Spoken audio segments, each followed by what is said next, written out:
Mundurnya Airlangga Hartarto dari kursi Ketua Umum Partai Golkar bakal mengubah peta politik jelang pendaftaran calon kepala daerah Pilkada 2024. Wakil Ketua Umum Partai Golkar, Ahmad Doli Kurnia menyatakan Munaslup harus digelar untuk mencari Ketua Umum Partai Golkar pengganti Airlangga. Kapan Munaslup digelar perlu dibahas di DPP Partai Golkar. Soal itu mengundurkan diri. Jadi sebenarnya dengan pengunduran diri Bapak Airlangga Hartarto sebagai Ketua Umum, tentu itu sudah menjadi syarat untuk mencari ketua umum yang baru melalui forum musyawarah nasional luar biasa. Tetapi untuk menuju ke sana juga ada proses dan tahapan yang diatur juga dalam mekanisme organisasi. Nah, tadi saya mau menegaskan bahwa secara de jure Bapak Airlangga Hartarto masih melekat jabatannya sebagai ketua umum. Selain Airlangga, anggota Dewan Penasihat Partai Golkar Yusuf Hamka menyerahkan surat pengunduran diri ke kantor DPP Partai Golkar pada Senin pagi. Selain mengundurkan diri dari Partai Golkar, Yusuf Hamka juga menarik diri dari pencalonannya sebagai calon wakil gubernur untuk Jakarta dan Jawa Barat. Saya pikir untuk ikut di partai politik telah berakhir dan saya menjadi warga biasa, rakyat biasa sesuai keinginan rakyat dan guru-guru saya. Tapi namun demikian saya tetap berkiprah, terutama di bidang sosial. Saya akan bantu pemerintah untuk masalah penanganan masalah sosial dan membantu pemerintah juga untuk masalah infrastruktur. Pengunduran diri Airlangga juga Yusuf Hamka direspon Sekjen PD Perjuangan Hasto Kristianto. Hasto bilang prihatin atas kondisi Partai Golkar namun tetap menghormati keputusan tersebut. Dirinya pun menambahkan dinamika politik terkait pencalonan gubernur dan wakil gubernur kental dengan skenario yang melibatkan kepentingan kekuasaan. Sebagai partai politik, PD Perjuangan tidak campur tangan terhadap rumah tangga partai politik lain, tetapi tentu saja terhadap apa yang terjadi itu sangat mengejutkan dan kami prihatin karena kami juga bisa merasakan suasana kebatinan di balik itu. Dengan Pilgub memang ada berbagai skenario karena ada kepentingan kekuasaan itu. Politik yang dinamis, terlebih pasca mundurnya Airlangga, Partai Golkar yang tergabung dalam Koalisi Indonesia Maju, salah satunya di Pilkada Jakarta, sudah memutuskan nama mantan Gubernur Jawa Barat Ridwan Kamil. Kini, akankah dukungan dan peta politik akan berubah? Lalu, siapa pengganti Airlangga? Tim Liputan, Kompas TV.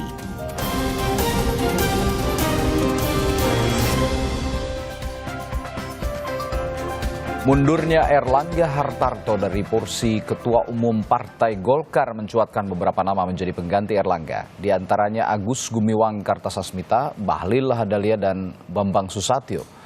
Benarkah ketiga nama ini akan diajukan ke pleno Partai Golkar yang digelar hari ini? Lalu bagaimana dinamika politik khususnya peta dukungan politik Partai Golkar yang tergabung dalam Koalisi Indonesia Maju? Akankah berubah terutama jelang Pilkada serentak 2024? Kita ulas bersama sejumlah narasumber yang hadir melalui sambungan virtual. Ada Direktur Eksekutif Indikator Politik Indonesia Burhanuddin Muhtadi, lalu Ketua Dewan Pembina Bapilu Partai Golkar Idrus Marham yang tersambung melalui sambungan telepon, dan Ketua DPP Partai Demokrasi Indonesia Perjuangan Nusirwan Sujono. Selamat pagi Bapak-Bapak. Pagi semuanya. Iya, saya ke Bung Idrus Marham terlebih dahulu. Selamat pagi Bung Idrus, Assalamualaikum.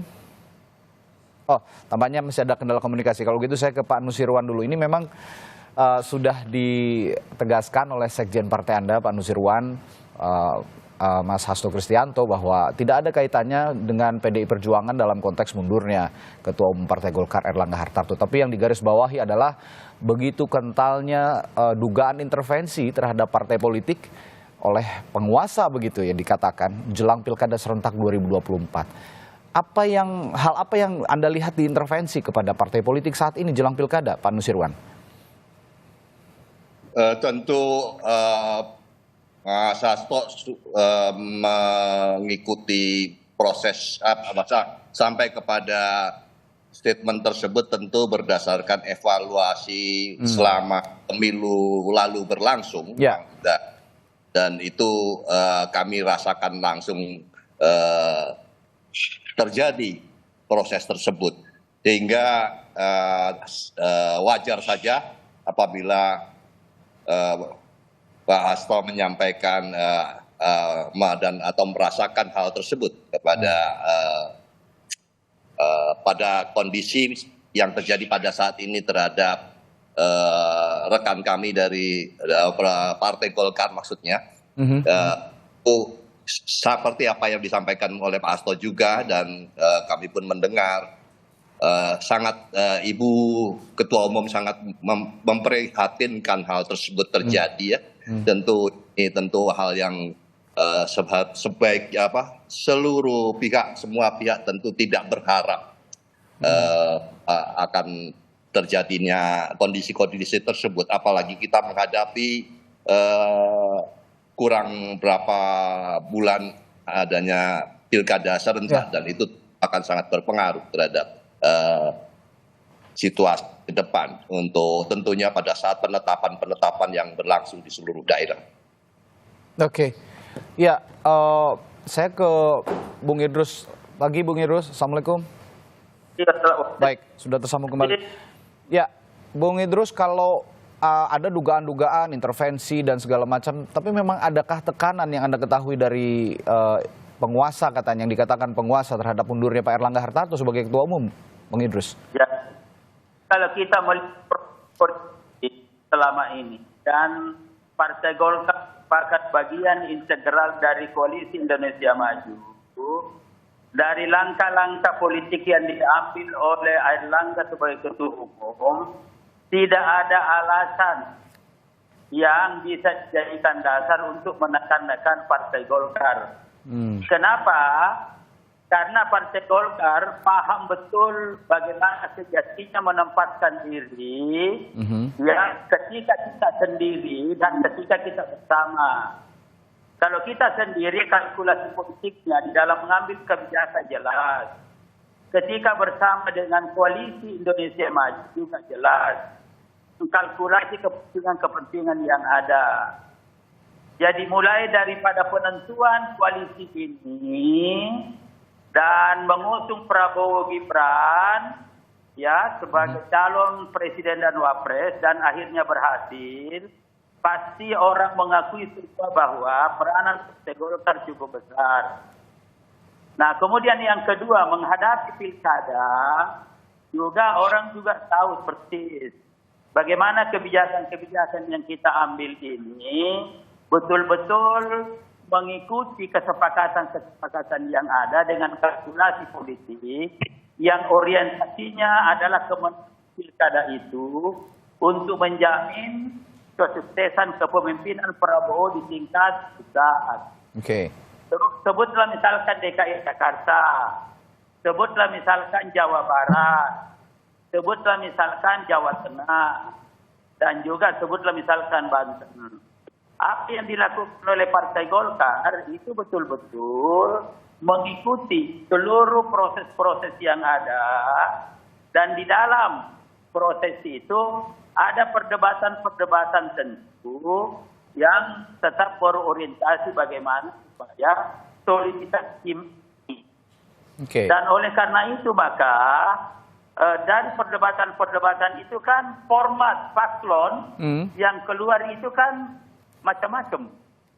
Yang pertama, ada beberapa daerah mungkin karena ini belum final itu adalah calon tunggal. Ya, katakanlah ada dari tim plus. Ya. Kemudian juga ya, Bung Idrus. Oke, sepertinya ada gangguan komunikasi dari Idrus Marham dari Partai Golkar. Kita akan nanti mencoba hubungi kembali dan menanyakan lebih lanjut peta politik Pilkada 2024 yang terganggu sepertinya dari Partai Golkar ini karena mundurnya Erlangga Hartarto sebagai Ketua Umum Partai Golkar. Saya ke Mas Burhan dulu kalau gitu. Mas Burhan, apa yang terjadi dengan Partai Golkar menurut Anda, dari analisis Anda? Ya, terus terang kita tidak tahu persis ya apa alasan Erlangga Hartarto mundur. Kalau kita mendengar apa yang disampaikan oleh Pak Erlangga Hartarto ketika membacakan pengunduran diri, itu alasan yang justru menunjukkan mengapa Erlangga Hartarto perlu bertahan sebagai ketua umum. karena keberhasilan yang ditorehkan oleh Erlangga Hartarto sebagai ketum itu memang objektif. Pertama, Golkar berhasil menaikkan kursinya dalam jumlah yang cukup signifikan di pemilu 2024 kemarin. Yang kedua, capres Partai Golkar unggul dengan suara yang sangat telak, yaitu Prabowo Gibran. Jadi kalau kita mendengar pidato Pak Erlangga kemarin, itu bukan pidato pengunduran diri sebenarnya.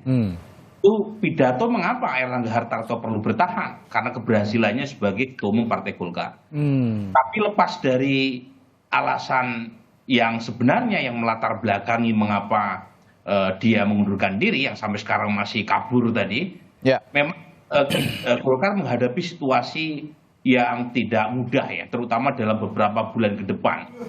Pertama terkait dengan agenda pilkada, karena ini sudah di depan mata. Tanggal 27 Agustus bulan ini, Golkar bersama partai lain harus segera mendaftarkan pasangan calon kepala daerah. Nah, pertanyaan yang muncul dari Radit adalah, apakah pengunduran diri Erlangga Hartarto ini itu mengganggu ya calon-calon yang sudah diputuskan oleh Partai Golkar di bawah kepemimpinan Erlangga Hartarto? Belum didaftarkan.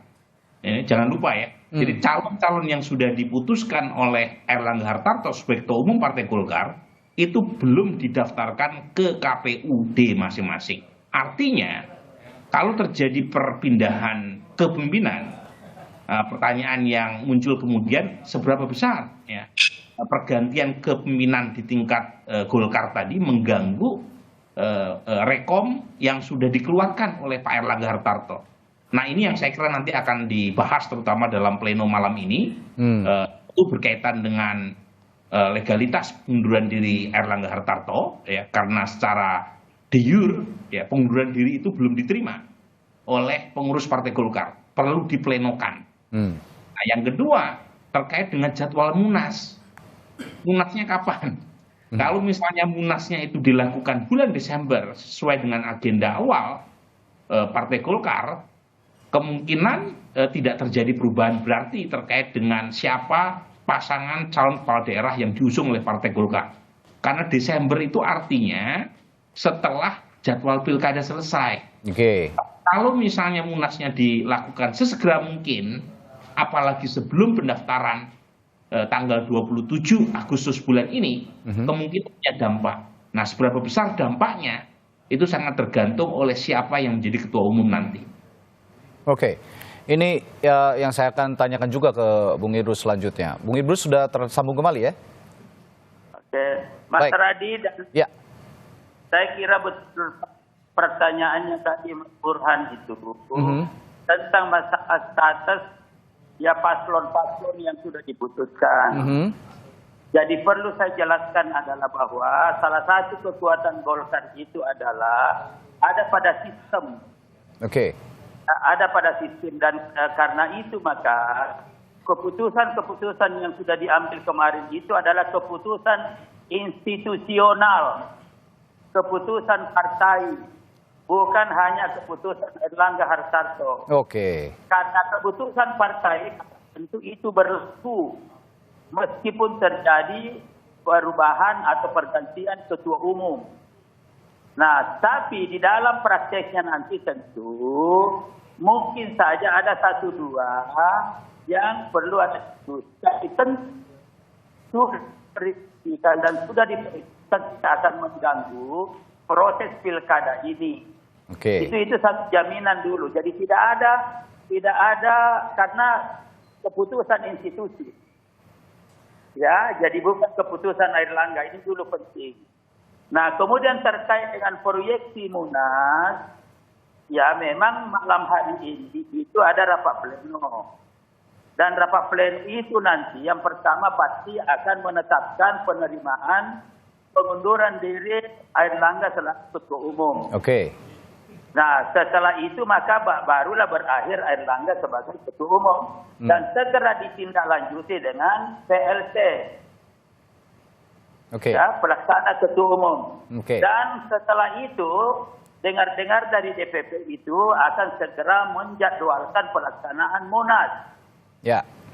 Dan Munas ini tentu supaya tidak mengganggu ya tentang bagaimana menghadapi pilkada, maka kemungkinan ya sekitar katakanlah minggu terakhir dari ini sudah selesai, minggu-minggu ini kan sudah selesai. Oke. Jadi katakanlah kalau sekarang tanggal berapa, tanggal 13, ya saya kira tanggal 19, 20 itu bisa diselesaikan. Dan ini kita sudah berpengalaman. Tahun 2017 itu saya kebetulan pejabat ketua umumnya ketika itu, tanggal 13 rapat pleno, 13 Desember, kita melakukan rapid tanggal 17, Munasnya tanggal 18, Munaslup ketika itu. Dan tanggal 19, 20 sudah selesai, jadi tidak ada masalah bagi Golkar. Oke, artinya tidak ada masalah. Ya, Bung Idrus, artinya ketika para calon kepala daerah ini nanti didaftarkan atas nama PLT Ketua Umum Partai Golkar, hal itu tidak jadi soal ya? Tidak jadi soal, dan saya punya keyakinan itu sudah kalau ketua umum baru adalah melaksanakan keputusan DPP sebelumnya, terkecuali mungkin ada catatan-catatan, tetapi pasti dibicarakan di tingkat tim Koalisi Indonesia Maju, dan yang paling penting lagi adalah dibicarakan dengan calon-calon yang mungkin sudah ditetapkan sebelumnya. Itu pasti itu kita lakukan. PLT-nya betul Bahlil Lahadalia, dan bagaimana nanti Bahlil itu tidak mungkin jadi PLT karena bukan pengurus. Ya dengar-dengar ada beberapa kan yang jadi calon di situ. Ya jadi ada informasinya, ada AGK, kemudian ada Bambang Susatyo, kemudian ada Kahar, ada Doli. Ya saya kira silakan ada rapat pleno, dan karena ini kan waktunya simpel, jadi tidak usah dipersoalkan siapa PLT-nya. Karena cuma 1 minggu ke depan ini. Baik, artinya nama Bahlil sudah dipastikan tidak akan menjadi PLT begitu karena bukan pengurus ya? Tidak akan mungkin dipastikan PLT, tetapi aspirasi dari bawah, dari DPD, DPD 1, DPD 2, hampir sepakat ingin supaya Bahlil yang menjadi ketua umum. Apakah ini juga jadi friksi di dalam atau bagaimana Bung Idrus? Ada yang mengajukan nama Bahlil tapi ada juga yang mengajukan nama-nama lain di luar itu? Ya itu wajib. Golkar ini partai besar dan go public. Saya kira Prof. sudah paham. Kalau ini go public, ini bukan partai abal-abal, tapi partai saya percaya itu Bung Idrus. Ada aturan gitu loh. Boleh saja banyak yang mencalonkan, tapi saya punya keyakinan ada kesadaran bersama untuk menjalin keutuhan partai, ujung-ujungnya kembali kepada Bahlil semua. Baik.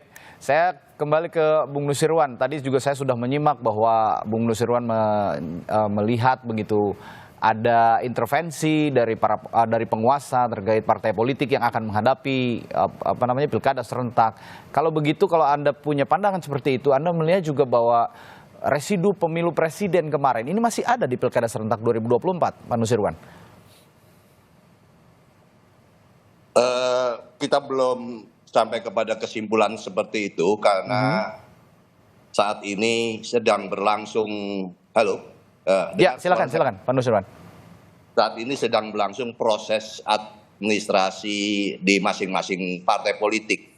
Nah, lihat pada saat memasuki masa-masa kampanye dan atau katakanlah sampai menjelang adanya penyelenggaraan pada November di depan.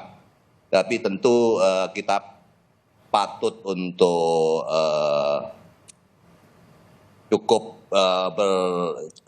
cukup berhati-hati atau katakanlah mencermati beberapa hal yang sudah terjadi beberapa waktu yang lalu.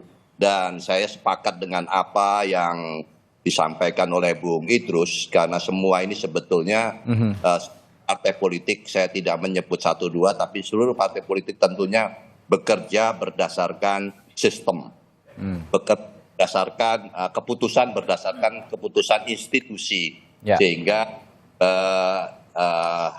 kita pun berharap bahwa adanya proses yang sedang dipersiapkan untuk sampai kepada penyerahan siapa saja yang akan maju di dalam pilkada nanti kelak, tentu mekanisme masing-masing partai akan menjaganya. untuk sampai kepada proses itu berlangsung dengan baik. Tapi tentu kalau pertanyaan yang tadi disampaikan, tentu kita sama-sama harus menjaga konsistensi dan menjaga kepercayaan rakyat terhadap partai politik. Itu adalah tanggung jawab kita semua sebagai partai politik. Kepercayaan rakyat terhadap partai politik itulah yang menjadi hal yang utama sampai seberapa jauh kita masih bisa mampu untuk menerjemahkan dan memberikan calon-calon pemimpin di daerah.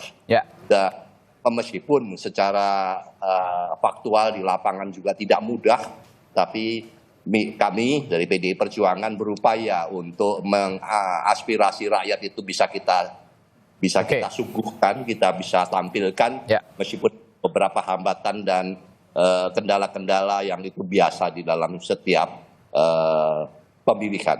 Demikian. Pak Nusirwan, kita ketahui Partai Golkar ini adalah partai lama, partai yang cukup senior begitu ya di kancah politik Indonesia, sama dengan PDI Perjuangan begitu, sudah mengawal dari era ke era, dari rezim ke rezim begitu ya, sudah berkompetisi dengan sangat demokratis dengan PDI Perjuangan dari dulu begitu. Tapi kalau Anda melihat saat ini Partai Golkar yang baru nanti jika memang ada ketua umum yang baru, apakah tetap akan menjadi Partai Golkar yang sebelumnya kita kenal, ataukah menjadi Partai Golkar yang kembali menjadi representasi penguasa? Jangan dijawab dulu, nanti akan ditanyakan kembali kepada Pak Nusirwan setelah jeda di...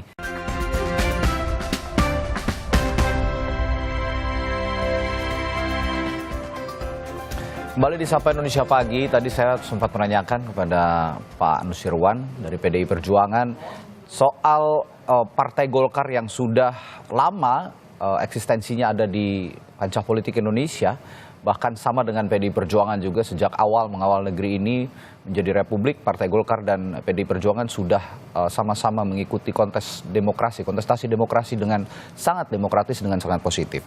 Nah, yang ingin saya tanyakan, saat ini Partai Golkar sedang ada masalah dengan mundurnya Ketua Umum Partai Golkar Erlangga Hartarto, dan ada isu intervensi di sana. Kabarnya demikian. Tapi yang ingin saya tanyakan, apakah menurut Pak Nusirwan, Partai Golkar ini akan berselancar dengan karakternya yang khas begitu selama ini yang kita kenal, ataukah menjadi representasi penguasa justru yang dikenal selama ini punya karakter khas? Yang pertama tentu kami tidak gembira dengan apa yang selama ini. Ini Ibu Ketua Umum juga menyampaikan keprihatinannya tersebut. Sehingga jangan dilihat bahwa ini adalah sebuah kejadian yang menguntungkan bagi partai lain. Tidak demikian, khususnya bagi PDI Perjuangan tentunya tidak menghendaki hal ini terjadi. Karena kita lama bersama-sama dan tentu pengalamannya pun demikian pula.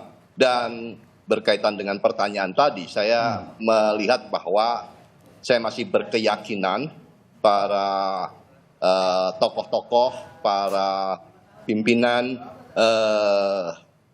Golkar mampu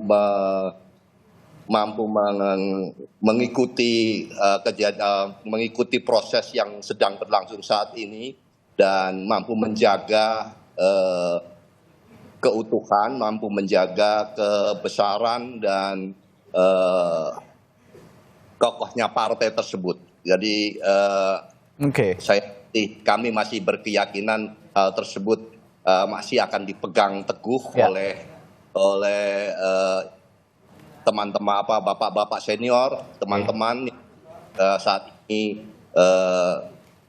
memegang kepemimpinan dan itu tentu menjadi dimanapun partai dimanapun tentu tanggung jawab moral itu akan selalu melekat untuk tetap mampu menjaga keberlangsungan keutuhan institusi organisasi partai politik.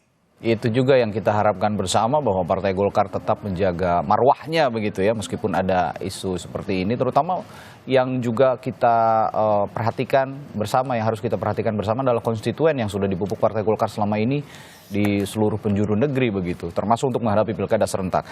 Mas Burhan, kalau sekarang ada isu seperti ini, mundurnya Airlangga Hartarto dan diterpa isu ada dugaan intervensi penguasa begitu, bagaimana dengan komposisi koalisi Indonesia Maju yang sudah dipupuk sejak awal, bahkan sebelum pilkada serentak, sejak pilpres bahkan, dan diupayakan untuk tetap solid begitu di penyelenggaraan pilkada? Apakah ini akan terganggu juga komposisi koalisi nanti?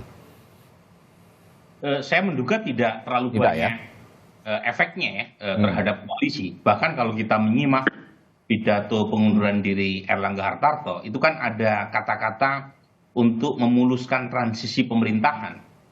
Jadi jangan-jangan pengunduran diri itu bagian dari desain semacam itu supaya koalisi pemerintahan ke depan tidak terganggu, ya. Dan itu yang kemudian bertemu dengan aspirasi sebagian kalangan, termasuk dari Bang Idrus untuk memunculkan nama Bahlil Lahadalia kan sebagai calon ketua umum Partai Golkar. Jadi kalau saya melihat begini Radit ya, Partai Golkar ini kan partai yang satu sisi memiliki kekhasan karena tidak dimiliki oleh satu pemegang saham mayoritas tunggal. Ya.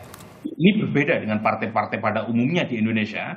Ada veto player, ada shareholder besar dan tunggal, dan shareholder tunggal tadi itu mengatasi konflik di internal karena dia punya peran yang sangat besar terutama dalam proses kelahiran sebuah partai. Misalnya PD Perjuangan itu punya Ibu Mega, Demokrat punya Pak SBY, Gerindra punya Pak Prabowo, Nasdem punya Surya Paloh. Nah di Golkar itu tidak seperti itu ya. Golkar ini istilahnya tadi Pak Idrus Marham seperti partai dengan ibarat perusahaan TBK, go public dia. Jadi tidak ada pemegang saham mayoritas tunggal. Nah di satu sisi ini partai bisa menjadi embrio atau entitas yang bersifat modern. Ya. Tapi di sisi lain itu menjadi masalah kalau tidak mampu menyelesaikan persoalan faksionalisasi di dalam. Dan itu yang menjelaskan mengapa Partai Golkar dalam sejarahnya itu partai yang paling banyak mengalami perpecahan, splinter, ya. Nasdem misalnya, atau bahkan Gerindra misalnya, itu kan bisa disebut sebagai partai anak cucunya Partai Golkar kan? Karena kegagalan dalam menyelesaikan faksionalisasi di internal. Dan itu jadi kelemahan buat partai yang tidak memiliki pemegang saham mayoritas tunggal.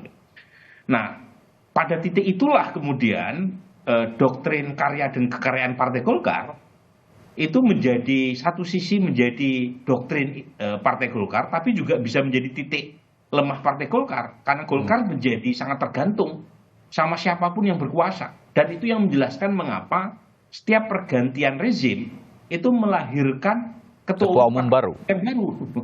Coba cek ya, misalnya zaman Ibu Mega ketua umumnya Akbar Tanjung. Tahun 2004 Akbar Tanjung berhasil membawa Partai Golkar sebagai pemenang pemilu.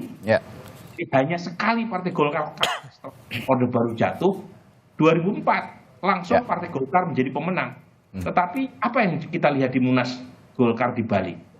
Alih-alih insentif atau reward kepada Akbar Tanjung sebagai ketua umum yang berhasil membawa kembali kemenangan buat Partai Golkar, justru Akbar Tanjung dikalahkan oleh Wapres saat itu. Namanya Yusuf Kala ya? Yusuf Kala. Gitu. Kemudian tahun 2009 ganti lagi kan Pak Abu Rizal Bakri. Ya. Kemudian tahun 2014 dan seterusnya. Jadi memang satu sisi doktrin ini memberi keleluasaan buat Partai Golkar untuk lincah kesana kemari, tetapi juga bisa menjadi titik lemah buat Partai Golkar, terutama berkaitan dengan independensi terhadap kekuasaan. Oke, independensi terhadap kekuasaan. Meskipun di sisi lain ketika ini disebut sebagai karakter yang khas dari Partai Golkar dengan posisi berselancarnya dengan epicentrum penguasa, ini menjadi satu kekhasan tersendiri. Tapi yang dikhawatirkan oleh Mas Burhan tadi, ini menjadi tidak demokratis ketika penguasa yang berkuasa pada saat itu menyetir begitu ya Partai Golkar dan ketua umumnya terus berganti seiring dengan pergantian rezim. Nah ini yang saya akan tanyakan berikutnya, apakah pergantian rezim ini sekarang ini juga berpengaruh terhadap Partai Golkar? Ini artinya momennya pas begitu ketika Erlangga Hartarto mundur. Anda mau mengatakan seperti ini, Mas Burhan ya? Nah, ini yang kita tunggu ya hasil Munas yang akan datang dalam waktu dekat. Nanti malam kan ada pleno. Jadi nanti kita bisa cek tuh. Tetapi lagi-lagi ada hubungan simbiosis mutualisme sebenarnya. Nah, bagi pihak luar, hubungan dengan kekuasaan yang dianggap sebagai titik lemah Partai Golkar, tetapi kalau ditanyakan kepada internal Partai Golkar, mereka justru merasa itu bukan bagian dari kelemahan. Jadi justru Partai Golkar menganggap itu bagian dari karakter khasnya dan tidak dianggap sebagai titik lemah, itu dianggap sebagai titik keuntungan. Dan itu yang menjelaskan mengapa Partai Golkar, siapapun yang berkuasa, meskipun Golkar tidak ikut misalnya mendukung dalam proses pilpres, Golkar akan bergabung dengan kekuasaan. Karena memang kelahiran Golkar nggak bisa dipisahkan dari itu. Jadi ini nanti kita lihat ke depan seperti apa Partai Golkar terutama pasca Munas. Tapi sepertinya karakter ini tidak berubah, kan ini bagian dari kekhasan Partai Golkar, sesuatu yang mungkin buat kita merasa itu bukan sesuatu hal yang positif, tetapi justru banyak sekali internal Partai Golkar yang merasa mereka nggak bisa dipisahkan dari kekuasaan. Ya, baik. Ini menarik sekali. Saya tanya lagi juga Bung Idrus. Bung Idrus, koalisi aman tapi ya sejauh ini ya? Koalisi Indonesia Maju ya? Ya, sekali lagi kalau kita melihat dari alasan Erlangga mundur, kan dalam rangka untuk bagaimana mengawal dan memperkuat pemerintahan ke depan. Karena itu dengan pergantian ini, itu tidak memperlemah, itu semakin memperkuat dan bagian daripada strategi itu. Apalagi kalau kita melihat lahirnya tim ini, Golkar salah satu partai yang menjadi inisiator dan inspirator lahirnya Kim, Koalisi Indonesia Maju. Dan karena itu langkah strategis yang dilakukan oleh Erlangga ini justru orientasinya memperkuat ke depan. Dan sebagai bukti nanti bahwa ini tidak akan terganggu dan tidak akan mengganggu keutuhan Golkar sendiri, sehingga saya punya keyakinan bahwa ke depan ini di intern Golkar, katakanlah Bahlil jadi ketua umum, pasti nanti Erlangga mantan ketua umum juga akan mendapatkan posisi-posisi tertentu. Katakanlah di penasehat ataukah di pembina. Itu satu. Kemudian karena Erlangga pada waktu ketua umum sebagai inspirator dan inisiator Kim, lalu nanti bersama-sama dengan Bahlil, saya juga punya keyakinan Bahlil pasti akan tetap menginginkan supaya mengusulkan supaya Erlangga Hartarto tetap dalam kabinet. Itu akan kita lihat dan ini nanti orang baru kalau begitu bahwa apa yang dilakukan oleh Erlangga ini, mundur ini betul-betul secara real politik orientasinya akan semakin memperkuat Koalisi Indonesia Maju ke depan, memastikan suksesnya kepemimpinan Prabowo Gibran. Saya kira itu yang harus kita lihat gitu loh. Dan yang terkait dengan masalah Bahlil ini, saya ingin katakan Bahlil ini adalah kader plus. Dia mulai dari daerah dan karena itu sekarang ini ada suasana kebatinan terbangun dari daerah. Ya udah Bahlil ini dari daerah, jadi ada kebersamaan mendukung. Jadi munculnya Bahlil ini justru dari bawah. Gitu loh. Bukan semacam titipan, bukan tetapi ini dari bawah, lahir dari bawah, dan sejatinya begitu nanti partai ke depan Golkar. Jadi kalau mau misalkan jadi ketua umum, ya mulailah dari bawah, jangan tiba-tiba kutu-kutu jadi DPP, jangan akan lebih pintar dari bawah. Itu. Nah, kemudian masalah di terakhir, meskipun demikian, saya ini 7-8 tahun jadi sekjen. Itu ada Pak Musid Nusirwan, ya, saya terima kasih teman-teman dari PDIP, dari Ketua Umum, kemudian juga dari sahabat saya Sekjen, Mas Hasto dan lain-lain sebagainya. Tapi insya Allah, ya kita ini sudah sama-sama tahu semua, Golkar akan menyelesaikan masalahnya sendiri, dan dari proses-proses yang ada ini akan semakin memperkuat posisi Golkar ke depan. Baik. Ya, itu aja. Baik. Bung Idrus, ini saya juga tertarik dengan tulisan harian Kompas hari ini di halaman 1 bahwa menyebutkan kasus hukum sandra partai di pilkada. Dan menurut sumber Kompas yang saya baca juga di harian Kompas bahwa ada kasus yang menyangkut Pak Erlangga Hartarto sehingga memaksa untuk mundur. Apakah demikian yang terjadi di internal Partai Golkar? Apa yang dibicarakan? Jadi begini, kalau ini saya bisa jadi saksi. Ya, 2-3 tahun yang lalu kan juga semua orang tahu bahwa saya banyak mengkritisi Airlangga. Ya. Ya, dan pada waktu itu juga salah satu faktor yang kita kritisi adalah masalah hukum. Tapi setelah masalah hukum ini berproses sedemikian rupa dan sudah disidangkan yang lain, kan sudah selesai. Nah, tentu timbul pertanyaan kalau semua yang terlibat sudah selesai, lalu 1-2 tahun ini justru muncul, ini kan pertanyaan. Ya. Jadi saya punya keyakinan bukan itu. Oke. Ya kan saya termasuk orang yang mengkritisi dan saya kira Mas Burhan, Profesor Burhan juga tahu gitu loh. Dan lalu kemudian belakangan saya sama-sama kan untuk ke partai. Saya diberi tugas sebagai Ketua Dewan Pembina Bapilu DPP Partai Golkar. Lalu saya diberi tugas menjadi sekretaris tim kerja strategis pemenangan Prabowo Gibran. Jadi ini saya punya keyakinan dan ada. Oke, baik. Ya. Dipastikan tidak ada sandera menyandera dari kasus hukum untuk mundurnya Erlangga Hartarto begitu ya, Bung Saya Idrus? punya keyakinan tidak ada itu dan sebenarnya kan ini dan saya termasuk pengkritik dulu tentang masalah ini gitu loh. Baik. Terakhir saya ke Pak Nusirwan sebelum ke Mas Burhan juga. Pak Nusirwan, kalau melihat posisi Partai Golkar saat ini yang dikatakan Bung Idrus tadi akan tetap berselancar meskipun Erlangga Hartarto mundur, akan ada kader-kader lain yang mengisi posisi Ketua Umum Partai Golkar yang akan dinilai semakin solid oleh Bung Idrus tadi. Nah, dalam konteks itu di penyelenggaraan Pilkada 2024 pasti akan ada juga komunikasi-komunikasi politik yang dijalin oleh PDI Perjuangan dengan Partai Golkar. Apakah ini juga akan tetap berjalan beriringan, termasuk juga di pilkada-pilkada yang strategis seperti di Jakarta, Jawa Tengah, Jawa Timur? Apakah komunikasi juga masih tetap dijalin dengan Partai Golkar, Pak Nusirwan?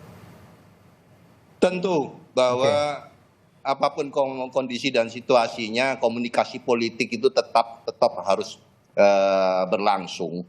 Dan apabila itu berkaitan dengan pengganti dan sebagainya, kami tidak ikut campur dengan hal yang berkaitan dengan internal, tapi berkaitan dengan komunikasi politik, apapun hasilnya, apapun proses berikutnya, tentu kami akan tetap di pusat maupun di daerah, dan kami akan berkomunikasi, dan itu sudah berlangsung lama, dan bahkan beberapa daerah-daerah yang sudah diputuskan pun banyak yang kami bersama-sama dengan Golkar di berbagai daerah Indonesia. Jadi kami tidak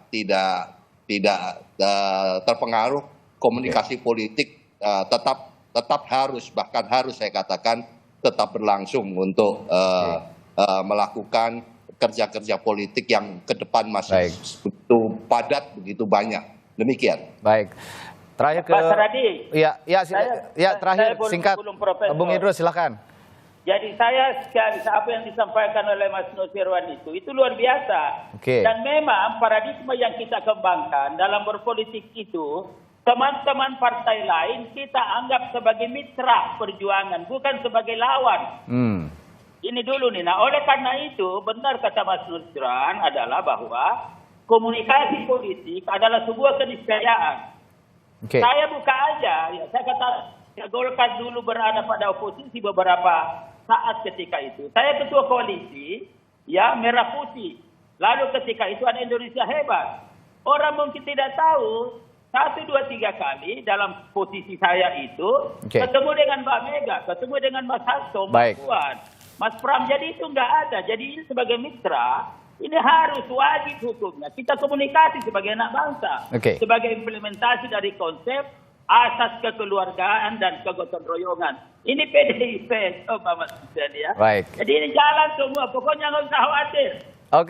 Baik. Terima kasih Bung Idrus. Terakhir, terima kasih. Assalamualaikum. Terakhir ke Mas Burhan. Mas Burhan, kalau di Kompas ditulis kasus hukum sandera partai di Pilkada, Anda punya analisis soal ini atau Anda punya pendapat soal ini? Iya, kita tidak punya bukti konkret ya terkait dengan itu. Tetapi yang pasti highlight-nya adalah kedaulatan partai itu harus diletakkan di atas segalanya. Karena ini bagian dari prinsip atau elemen dasar demokrasi. Partai politik itu etalasenya demokrasi. Dan karenanya partai politik harus dijaga kemandirian dan kedaulatannya. Jangan sampai terjadi proses pemboncean terhadap partai politik, sehingga partai kehilangan marwah dan martabatnya dalam mengambil keputusan internalnya. Dan itu persis yang disampaikan oleh Pak Erlangga dalam pidato pengunduran diri, agar proses demokratisasi tetap dilanjutkan, diperbaiki, ya. Jangan sampai ya apa yang kita saksikan belakangan ini dengan fenomena regresi demokrasi itu diperparah dengan makin turunnya ya posisi tawar partai, terutama ketika berhadapan dengan kekuasaan. Oke, itu poinnya bahwa kita semua berharap apapun yang terjadi saat ini oleh kepada Partai Golkar dengan mundurnya Erlangga Hartarto, tetaplah menjadi Partai Golkar yang sudah punya khasnya selama ini berjalan mengarungi perjalanan politiknya begitu sampai akhirnya mengawal presiden terpilih dan wakil presiden terpilih Prabowo Subianto dan Gibran Raka Buming Raka 5 tahun ke depan. Baik, terima kasih para narasumber saya. Iya, singkat saja Bung Idrus karena waktu sudah habis. Saya pertama singkat adalah saya ingin mengatakan bahwa perjalanan Golkar dalam menyelesaikan masalahnya ini sampai nanti ada ketua umum itu nggak ada intervensi sedikit pun. Oke, baik. Ya, dan komunikasi kita aja fine aja, kita komunikasi misalkan dengan yang lain, dengan Mas Dasko, kemudian ada di situ yang PDIP, kemudian dari partai lain itu jalan. Baik. Oke. Dan kita sebagai teman paling ketawa-ketawa, ya kan kita saling tahu dan saling menghargai, itu yang penting. Gitu. Ya, saling menghargai itu yang penting dan ini untuk eksistensi Partai Golkar juga ke depan. Terima kasih. Sekali lagi keputusan partai nggak usah ragu. Oke. Oke, ya makasih. Baik, terima kasih. Ada Direktur Eksekutif Indikator Politik Indonesia Burhanuddin Muhtadi, lalu Ketua Dewan Pembina Bapilu Partai Golkar Idrus Marham, dan Ketua DPP PDI Perjuangan Nusirwan Sujono telah berbagi perspektif di pagi hari ini. Terima kasih, sehat selalu, sampai jumpa lagi Bapak-Bapak. Terima kasih. Assalamualaikum Prof.